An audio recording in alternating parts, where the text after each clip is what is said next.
Good evening. Hope you guys are all doing well. We are learning Maseches Kesubos Daf Pei Daled, and we're starting about 15 lines from the bottom of Pei Gimel Amud Beis at the two dots. Yesterday, we began the parak of Hakosev Liishto about a husband who tries to basically write off his access to his wife's properties. Dinu dvarim lo, that I want no access to your properties at all. So the Gemara is going to present a few more questions that will bring us to the next Mishnah.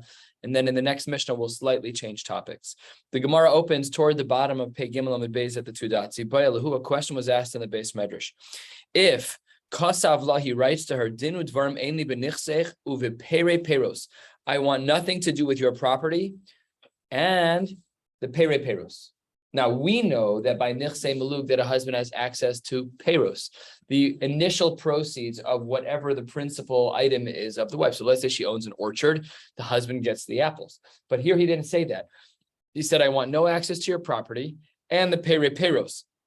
Says the Gemara, Mahu sheyochal peros. What about the first level? Can he eat the peros themselves? I understand he's restricted from pere peros. And I got that was his explicit exclusion. But what about the peros themselves? Do we say mi pere peros salik nafshe? He removed himself only from the fruits of the fruits, but mi pire lo salik nafshe. But from the actual initial first fruits, he still has access. Odilma, or perhaps, says the Gemara, the other side of the coin is mikol mile salik nafshe. Really, he removed himself entirely from access of all peros, including the first peros as well as the second. And the Gemara says, Pshita, it seems obvious initially to the Gemara, to mikol mile salik nafshe. Really, when he says this language, I want nothing to do with your properties and pere peros, it is inclusive of peros themselves. The iamris mi pere peros salik nafshe. If you want to say that the only thing he excluded himself from was pere peros, but mi pere from the first generation of fruits, lo salik nafshe, that can't be, because kevan de achlinhu le peros, pere peros mehecha.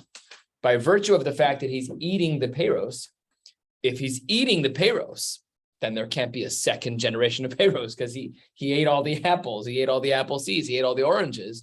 So when he uses this language of, I hereby restrict myself from pere peros, by definition, says the Gemara, it means he's also excluded himself from peros. Says the Gemara, that is not a very logical conclusion. Well, the Tamech, according to that line of reasoning, the following Mishnah would prove to be very difficult. Haditznan, we learned in a Mishnah, Rabbi Huda Omer, La'olam hu ochel pere peros v'chule, that he is able to eat the pere peros. Now, kevan de'achlinhu lepere, had it been that he had eaten the initial fruits, however was it created that there were pere peros mehecha? And the Gemara there responded, Ela b'deshaira. In that case, it must be that he left over some of the apple seeds in order to plant a new orchard. That's how he got pere peros. Hachanami b'deshaira. Here too, it is possible that there were peros left over to build another orchard of pere peros. So the Gemara actually doesn't answer the question. We thought it was pashut, that he's forbidden from everything. And the Gemara says the logic that supports that idea that you're forbidden from everything is not a good logic. And the Gemara leaves this unanswered. So our question stands, if a person says, I hereby restrict myself from my wife's pere peros, of her nichse malug, we don't know in regards to the conclusion of the Gemara as to whether or not he's restricted from the peros themselves. We had said in our Gemara that Reb Shimon ben Gamliel Omer, that if a man says explicitly, I hereby exclude myself from my wife's Yerusha, he was of the opinion that no, you can still access the Yerusha.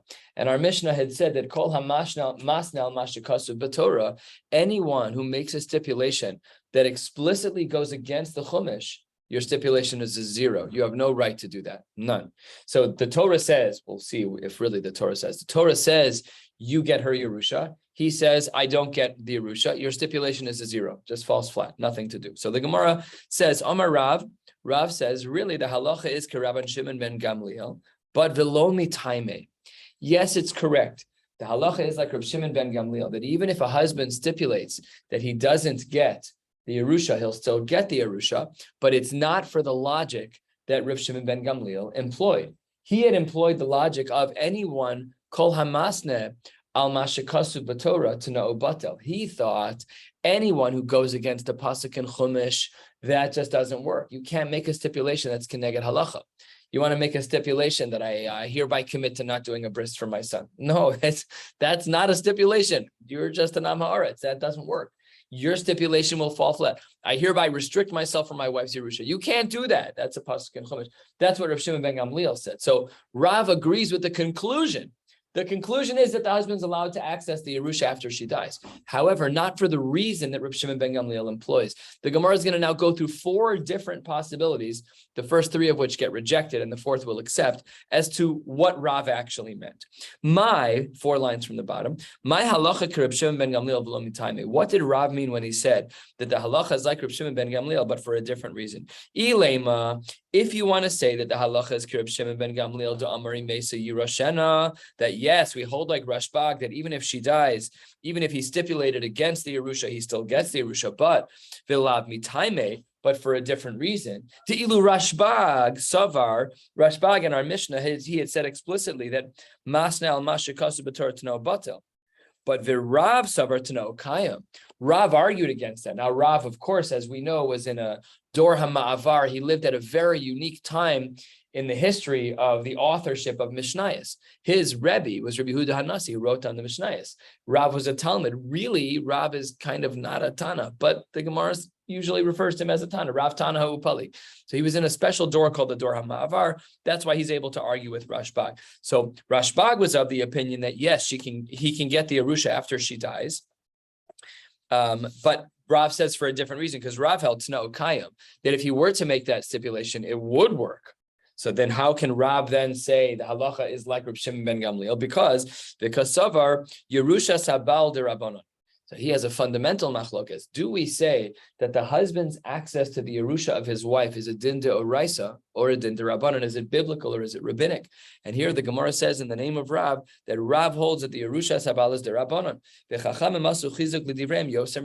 And at times, this is its own research paper. At times, the Chachamim would make rules about Dinei D'Rabbanan that were more stringent than Dinei D'Oraisa. So Rashbag was of the opinion that if you make a stipulation against the Chumash, it falls flat. Rav disagreed. Rav said the stipulation would actually work. But here, the reason why we hold that you still get the Yerusha is because in this case, Yerusha's Habal is D'Rabbanan. And the Chachamim made their din d'Rabbanan even stronger. This is all approach number 1. And as we turn to the top of Pei Daled Amud Aleph, the Gemara blows this out of the water. First of all, the Sava Rav Tano Kayam. Part of the flow of the Gemara was that Rav disagrees with Rashbag. Rashbag was of the opinion that if you make a stipulation against halacha Tna'u batel, your stipulation is irrelevant. Rav seemed to disagree, but the Gemara questions that. After all, v'ha'itmar, if a person says, I'll go into business with you, but it's on the following condition. Ha'omer lechavero al manas she'ein li alai, she'ein lecha alai ona. I'm going to go into business with you, but you could never claim that I've overcharged you, even if I overcharge you.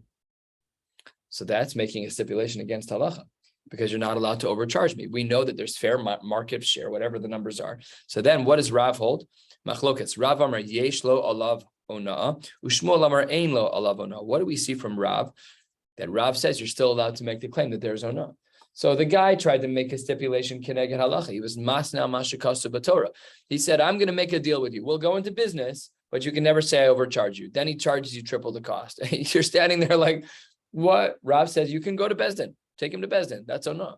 So what does Rav show you? Rav shows you that when it comes to masnal mashakasu b'torah, so it seems to be no batel, because the guy said you can't make this stipulation. We see that you can. So therefore, answer number 1 has been rejected on a technicality, that Rav cannot be of the opinion that no kayam, and therefore the Gemara says Ella, approach number 2, Pei Daled Amud Aleph. Line 4, we're still trying to answer the question. How can Rav say that the halacha is like Reb Shimon ben Gamliel, that the husband still collects the Yerusha after she dies, even when he stipulated otherwise, but that the logic is different? And the Gemara says, El halacha Reb Shimon ben Gamliel, like we said, Amar hamasna mashikasu v'torah tano batel. Yes, the halacha is that way, that really she still gets, if she dies, he still gets the Yerusha. But bilav mitaime, but the logic is different. The ilu Reb Shimon ben Gamliel savar mesa yiroshena. Reb Shimon ben Gamliel was of the opinion that if she dies, he still gets the Yerusha. But v'Rav savar mesa lo yiroshena. And Rav says he doesn't get the Yerusha if he dies. So the Gemara says that makes absolutely no sense at all.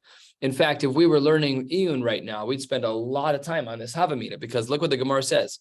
Hai mitaime. Yeah, I understand part of what you're saying, that there's a logic there, but velo kehilchasahu. You have it backwards. You have it backwards. You were saying the halacha is like him, the halacha is not like him. You said Rav says that he doesn't get the Yerusha. So that this is completely off kilter. The whole suggestion is a zero. It's just a bad idea. So the Gemara then pivots to answer number 3, 10 lines down. What Rav meant was that, yes, the halacha is like Reb Shimon ben Gamliel, and when she dies, the husband is yoresh her. However, the logic is different, because the ilu Rabban Shimon ben Gamliel savar b'deoraisa to know kayam. To know batel. The Rashbag was of the opinion that when it comes to a din deoraisa, if a person stipulates against a pasuk in Chumash, that their stipulation is a 0 to know batel. Habidirabanan, what's implied by Reb Shimon ben Gamliel? It's implied that, according to Reb Shimon ben Gamliel himself, that when it comes to a din derabanan to know kayam. However, Rav savar afilu b'derabanan to know batel. So it seems to be that under the surface there's another machlokes. Our case is a din deoraisa, but it's implied from Rashbag that he holds it in the case of a din derabanan that he would say it's no kaim, and Rav disagrees. So says the Gemara, this makes no sense. That doesn't change the case. Our case is a case that's deoraisa. Says the Gemara, a quarter of the way down. Hi kitaime ukehilchasehu. The Rav Mosifu, nothing changed. The halacha is exactly the same. All you're saying is that they have another machlokes in another case. Our case is a din doraisa of Yerusha Sabal. But in the case of Rav and the Rashbag, and when it's derabanan, they have a machlokes. Who cares? That's not our Mishnah. That's not our Mishnah. You cannot say, Rav, that is what's going on here when we say that the halacha is like Rashbag, but for a different reason. And therefore, the Gemara pivots to its final response and says as follows. How do we understand the Shita of Rav? That we hold like the opinion of Rav Shimon ben Gamliel that the husband does get the Yerusha even if he stipulated against it, but that the logic is for a different logic. Ela halacha ki Rashbag. Yes, of course, Rav agrees that we hold like Rashbag, that if she dies, even if he stipulated otherwise, he still gets the Yerusha. But Vilav mitaime, the ilu Rabban Shimon ben Gamliel savar Yerusha sabal deoraisa. Rabban Shimon ben Gamliel is of the opinion that the husband's access to his wife's Yerusha is a din deoraisa. But v'chol hamas nal mashakasu b'torah no batel. And midoraisa, no suffix about it. The Rashbag was of the opinion that you cannot stipulate against a pasuk in Chumash. But the Rav savar Yerusha sabal de Rabbanan. So this is the reason why we hold like Rashbag that the Yerusha goes to the husband, but for different reasons. Because what does Rav hold in this case? Rav disagrees with the fundamental shita of the Rashbag. Rav says that we're dealing with the Yerusha sabal that's derabanan.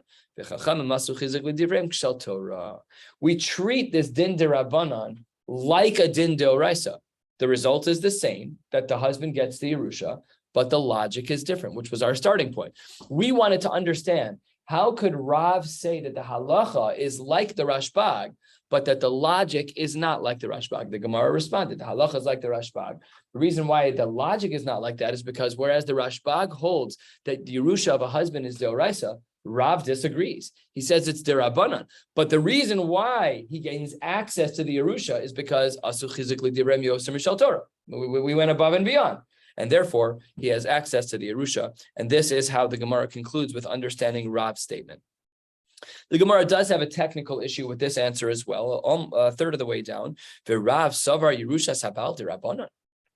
The whole point of this answer, it really hinges on the fact that Rav was of the opinion that Yerusha sabal is derabanan, and he's stepping away from the opinion of Rashbag that Yerusha sabal is deoraisa. Says the Gemara, how can you say that? After all, v'hatnan, we have a Mishnah. This Mishnah is found in Maseches Bechoros, and the Mishnah reads as follows: Rabbi Yochanan ben Baruka Omer. Rabbi Yochanan ben Baruka was a Tana. He said, "Hayorish es ishto." If a man inherits after his wife dies, he inherits her properties. Yachzir livnei mishpacha. In a year of a yovel, when all properties go back to their original owners, We just did pruzbol, so it kind of smells the same, right? So here in this case, if we reach a yovel year, then yachzer levnei mishpacha, the husband has to give back the property to the wife's family, v'yanak alehem min adamim, with a reduced price. We'll discuss what that reduction in price is momentarily. V'havinan ba, and when we analyze this sheet of Rav Yochanan ben Baroka, we ask, my kasavar. Fundamentally, what does he hold about Yerusha? Ikasavar Yerushas habal deoraisa. If you say that the transaction of a Yerusha from the wife who passes away to the husband is deoraisa, amay yachzir, then it's not like he's holding someone else's property. That's the Torah giving him that property. There's no giving it back at the Yovel. That's his property. And v'i derabanan, if he holds that Yerusha is derabanan, damim, maya b'tayu. What's with this strange reduction in cost? It's derabanan. Make the rules clean and simple. Give it back. Pay money. Don't pay money. What is this weird reduction? And what does Rav say? And this is the evidence that really poses a question for us. The Amar Rav le'olam. Really, what does Rav Yochanan ben Baroka hold? Kasavar Yerushas habal deoraisa. Really, we hold that Yerushas habal is deoraisa. Uchegon shehorishto ishto beis hakvaros. And what was it that the wife left for the husband in a Yerusha? It was their personal family's plot in the cemetery. So they had, the Smith family plot, 20 plots for the Gans Mishpacha. And now this guy, the husband's family, whose last name is not Smith, he now owns the Smith family. It's not mechubad. And the Gemara says, "Uchegon shorishto ishto besak v'ras mishum pegam mishpacha amor rabbanan lishkol dmei v'lehadar." He should give back the property. It's not right. It's not right that this guy who's not a Smith is going to be burying his family members in the section that says the Smith family, but it's not right. So the Chachamim were sensitive to the Smith family, and they wanted to make sure he gave the property back. So asks the Gemara, so okay, but why? What's with the money that's transacting here? Why is there a reduction? The Gemara says because Dmei kever ishto, he's the husband. He needs to pay for his wife's plot of land. That he needs to pay for. So let's say, it's very expensive.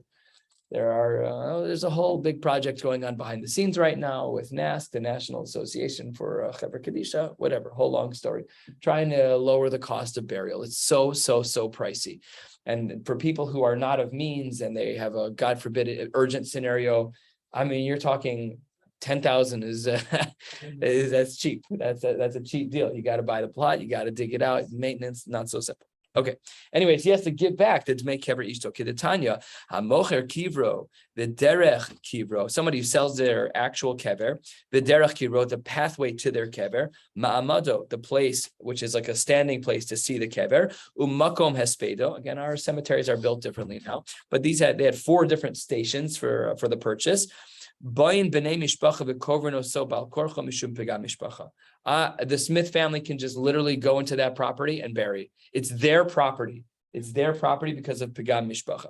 Anyways, hidden in this little story is Rav. And Rav seems to say that Rav Yochanan ben Baroka holds that Yerusha is Doraisa. So how could we give our 4th answer in the Gemara? That really Rav is different than Rashbag. Rashbag holds that Yerusha is Deoraisa, and Rav holds it's Derabanan. Rav can't hold that it's Derabanan. Rav just explained Rav Yochanan ben Baroka that it was Deoraisa. So which one is it, Rav? You have to figure it out. The Gemara says no. Rav was giving shiur. The shiur that he gave that day was on Rav Yochanan ben Baroka. When he was explaining what Rav Yochanan ben Baroka held, Rav Yochanan, he says, Rav L'taimid, Rav Yochanan ben Baroka kamar. That's what Rav Yochanan ben Baroka holds. But V'lei lo svirla, he doesn't hold of Rav Yochanan ben Baroka. He holds of our Gemara. Remember, Rav is the author of the enigmatic statement that we started with today, which is that we hold like Rashbag, but for a different reason. And the only way that works is if Rav holds that Yerusha for a husband is the Rabbanan. So we have a fundamental machlokes in the Tanaim as to whether or not a husband is Yoresh his wife midoraisa or midorabanan. And that brings us to the next Mishnah, 2/3 of the way down. Let's continue. Misha Mace, a man dies. V'hiniach, and he left over people to whom he owes money. Isha, his wife, ubal chov, someone who he had money out that he had to repay money. V'yorshin, and his children. Okay, so what's the pecking order? This is like, every time there's like one of those shows on TV about like family politics, that's what this sugya is. That's what this Mishnah is. How do we determine the pecking order? And we'll see that there are very divergent paths in the Tanaim. So says the Gemara, says the Mishnah, V'hayelo pikadon, if I had a collateral in someone else's property, malve, or I had an inbound loan, I lent someone money, the money's coming in now, biyad acherim. So who gets the money first? Is it the wife? Is it the Baal Chov, or is it the Yorshim? We all could have our own strong opinions on the matter, not for now. Rabbi Tarfon Omer, Yinasnu l'koshel shebahen. We give it to the person who has the weakest claim. Okay, well, that's very strange. Sounds very backwards. We'll discuss that later. Rabbi Akiva Omer, and this is a very strong line, Ein merachamin b'din. There is no mercy when it comes to adjudicating these types of cases. Elo yinasnu l'yorshin. The people who get it first are the Yorshim. Why? The Mishnah tells us. Shekulan, the other two, the Isha and the Baal Chov, tzrichin shvua. When they collect money from the dead man, from his estate, they need to make a shvua. But ve'ein hayorshin tzrichin shvua. But when it comes to his own progeny, so then, is it like that? Fit right in, Mark. But when it comes to his own progeny, to his own children, there is no shvua.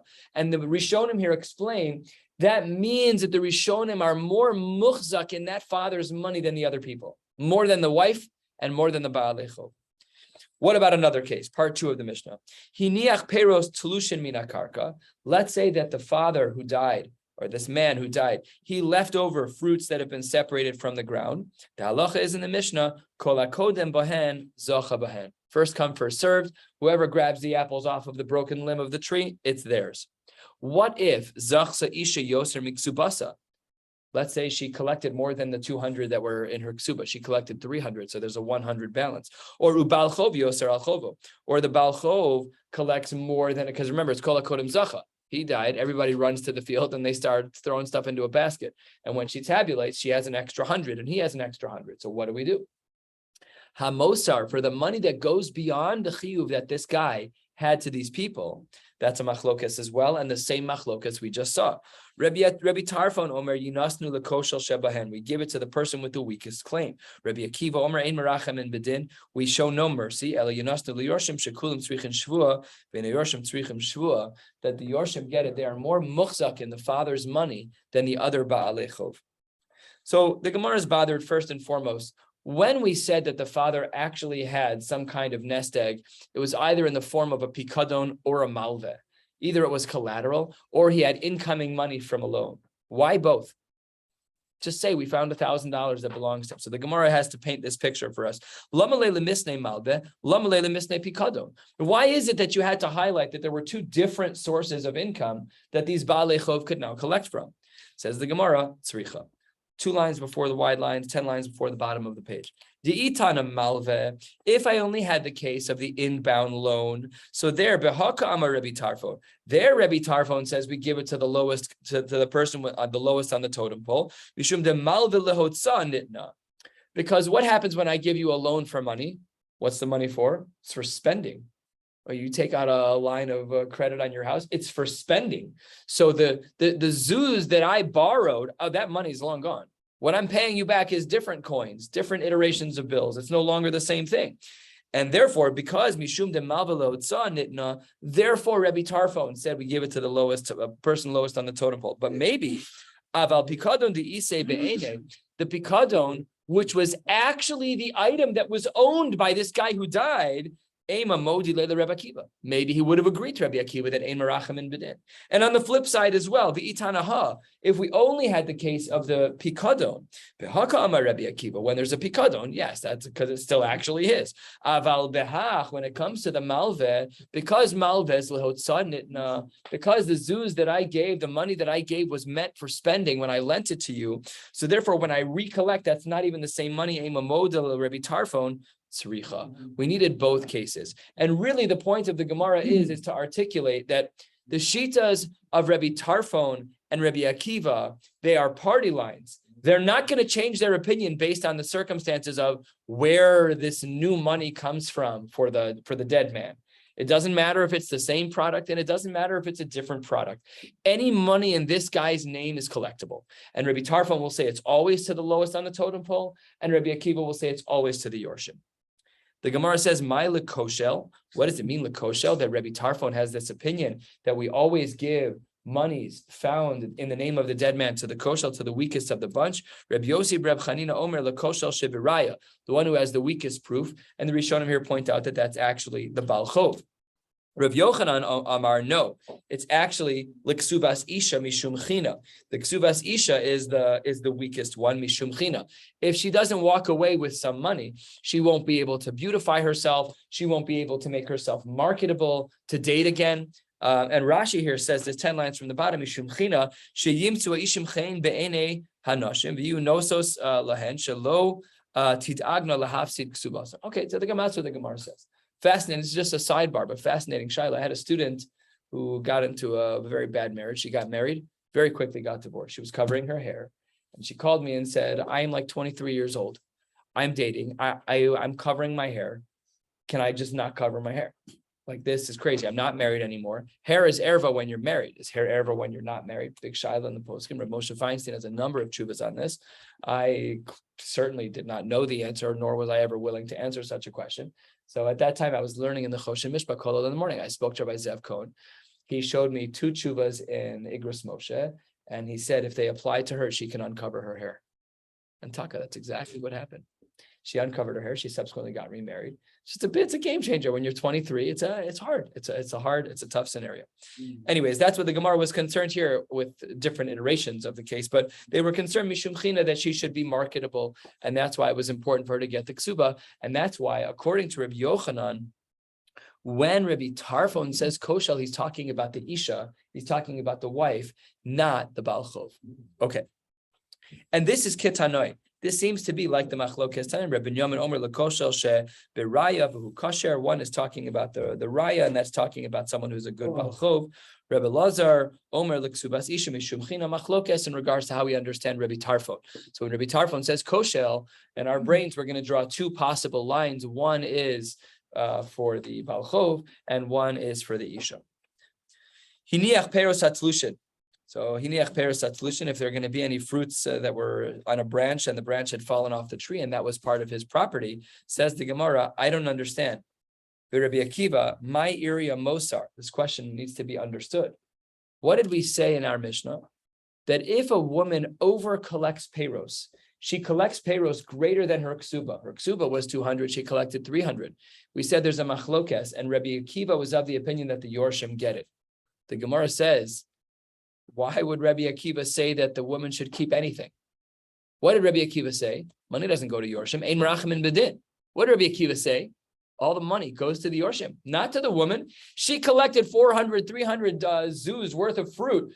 Too bad. You lose it all. You get nothing. Why? Because Rabbi Akiva is a hardliner, and he says everything goes to the Yorshim. So asks the Gemara, Rabbi Akiva, my area Mosar. The case of Mosar, that shouldn't phase him one drop. Ein merachim in bedin. She shouldn't have gotten one apple out of the deal. Says the Gemara, Kul hunami to Yorshim havu. Everything, according to Rabbi Akiva, should have gone to the Yorshim because ein merachim in bedin. And the Gemara responds, Inachanami. You're absolutely right. And that's Taka what Rabbi Akiva holds. The only reason why it's different in our Mishnah is Va'aiti Dama Rabbi Tarfon Mosar, Tana Ihunami Mosar. But really, there's no difference. Rabbi Akiva would agree, hardliner in Racham and Bedin, she can go there and collect baskets of fruit all day, doesn't matter. At the end of the day, all proceeds go to the Yorshin, according to Rabbi Akiva. Top of Peidaladam and Beis Rabbi Akiva. Okay, you're a hardliner, but what about the halachic nature of tfisa? Tfisa lo mahanya klal.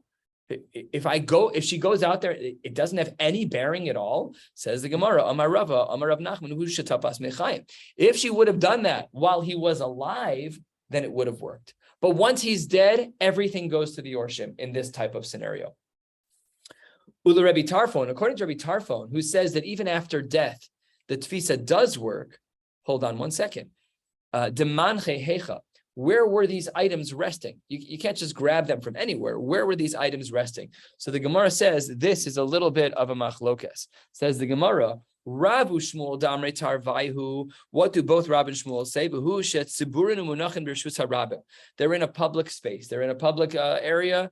This is a pile of stuff that belongs to Ruvain who died, and they go and they start taking things. Aval besimta lo. A simta, we've learned about this in Eruvin. I think we had it one other time outside of Eruvin. A simta is like a semi-public place, kind of like an alley. It's the way that some of the English books translate it. I think Art School translates it as an alley. Huh? Right, in modern Hebrew. What does he say? A hubbub of the thoroughfare. Hubbub. Okay, that's a new word. It's a quiet recess area near the public thoroughfare. The hubbub is kind of the noise. Oh, you're in the footnotes. Yeah. Oh, you're in the footnotes. Okay, so it's basically an alleyway, a little bit off of the main road. So Rav and Shmuel were of the opinion that even according to Rabbi Tarfon, they could not be tofes these materials when they were in an alleyway, only from a public space. It doesn't matter. You can collect it anywhere. And then Rav and Rabbi Yochanan have seemingly a little bit of a disagreement.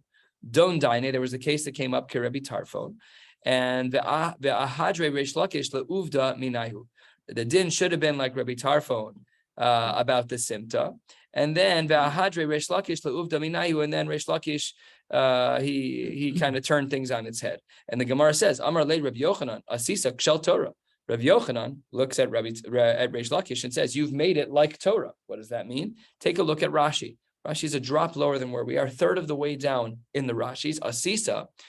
He says to Reish Lakish, "Asisa divrei Rabbi Akiva ki ilu hein halacha l'Moshe miSinai shechazarta ma'ase bezdin dai lanu l'kaim halacha k'mosa l'chadchila aval mishenase v'nigmar adin ein lanu lachzor." Once you've already paskined the shaila, leave it be. The shaila was paskined. You let it out of your mouth. Just let it go.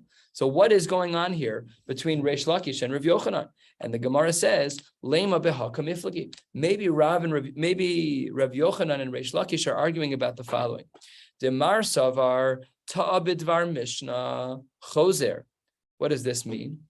So you're a Rav of a shul, you're a posek. Somebody asks you an ABC's shaila and you get it wrong. So you paskin a choshen mishpat shaila wrong. Yes, you take the money, Ploni.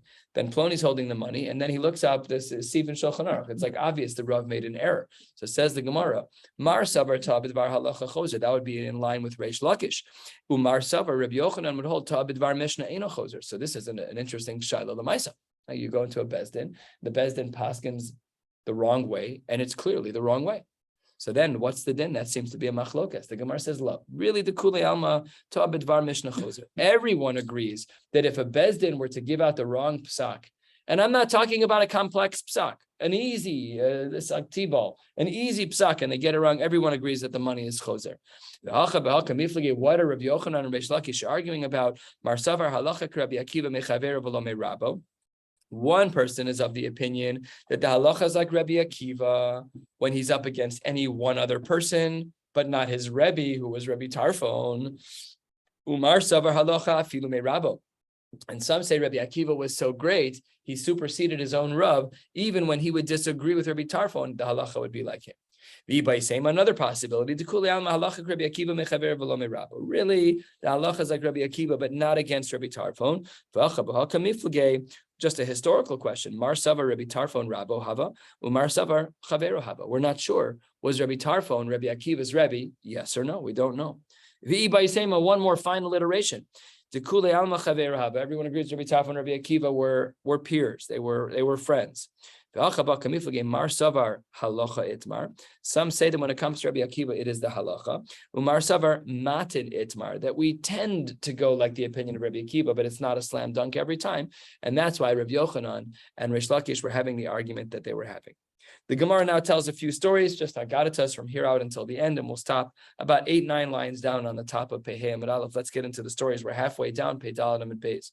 Krive de Rabbi Yochanan, there was a family member of Rabbi Yochanan, Tafus para de Yasme Misimta, and he grabbed hold of a para from the Yisomim in an alleyway, in this semi-private space, semi-public space. Asa l'kamei de Rabbi Yochanan, Amar lu shapir tafsetua. You did good. Asa l'kamei de Rabbi Shimon ben Lakish. We're seeing an application of their story here, of their machlokes. Amar le zilu ahador. You have to give it back because he changed his mind. Asa l'kamei de Rabbi Yochanan. They went back to Rabbi Yochanan. Ping pong. Went to posik number 1. They got a psak. Posik number 2 got a different psak. Back to posik number 1 to say what posik number 2 said. Amar lu ma esa shekenegdi chaluk alai. I have someone who's an equal, who's arguing with me. I can't. He has a good svar and I have a good svar. I don't know what to tell you. Hahu bakra diyasme. A bakra is a person who watches bakar, some type of, I don't know, watching cows. It's got to be easier than watching sheep. I can't imagine they move too quickly.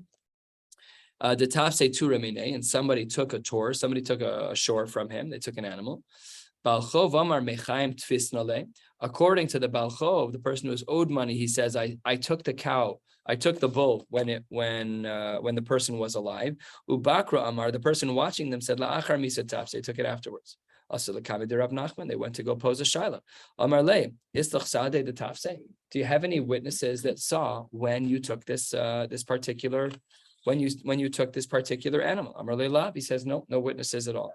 Amar le, then the Gemara employs a migu. We know, of course, a migu is because I could have argued X but didn't. You should trust me, because if I wanted to lie, I could have argued X. Amar le, migu, trust me. I could have just said I was the owner, that I purchased it. Forget about the fact that I was tofes it, that I grabbed it without permission. I could say whatever I want. So therefore, the Gemara says we should believe him. Asks the Gemara, wait 1 second, technical issue. V'amar Reish Lakish, hagodros, animals that roam, animals that walk around all over the place, ein lahen chazaka.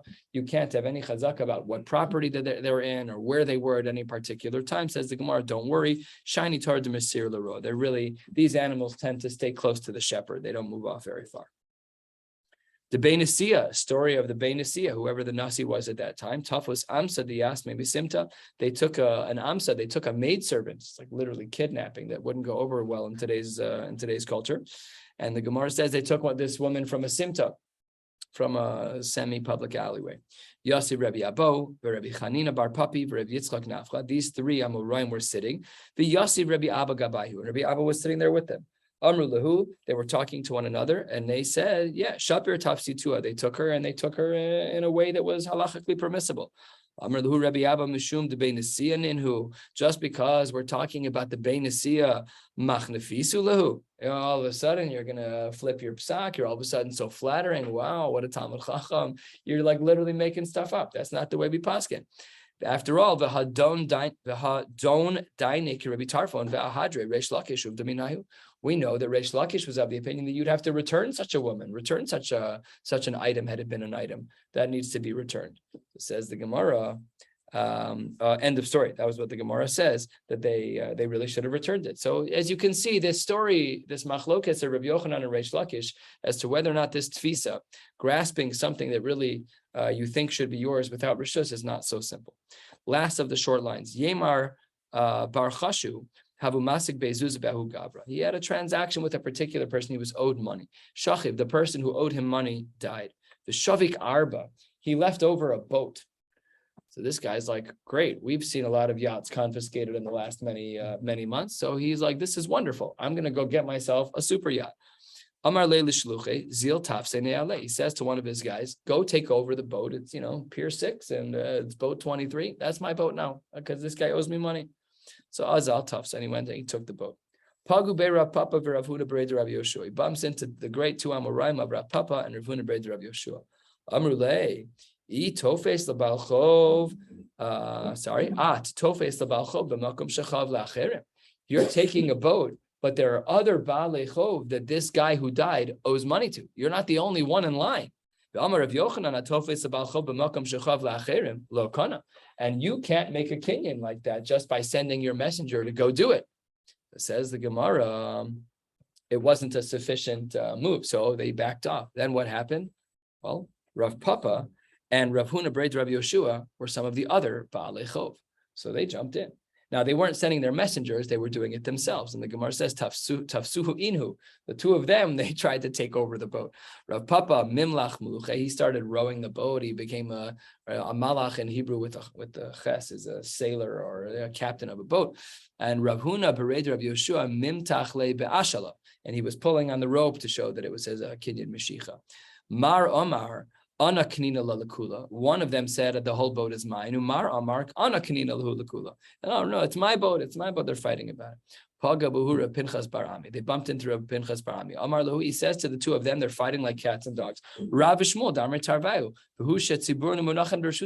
This boat is on a pier. You can't just go and take any boat you want. It has to be in a public place. Otherwise, it's not even eligible for the taking in the first place. So they both respond in kind. Amar Lahu. What it seems to be that one of them said to them, what's the girsa change? Amrule, that makes more sense. They said to him, Ananami mecharifusa de nahar tfisna. From the wild parts of the water, we took it, meaning it's in the public parts of the water, the Rishus Harabim parts of the water, I was allowed to take it. Also, the Kamed Rava, Lamaisa, we took the boat from a reasonable place. We just have a machlokas who owns the boat.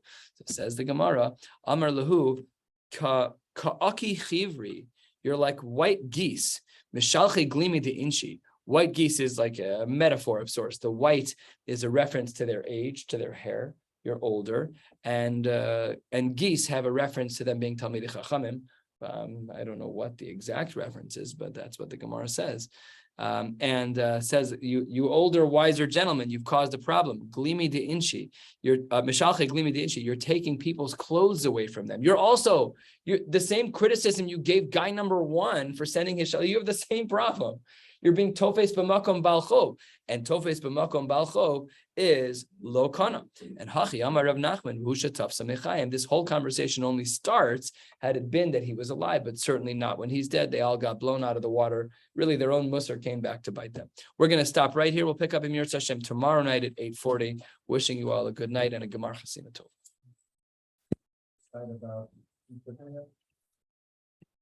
What are my options?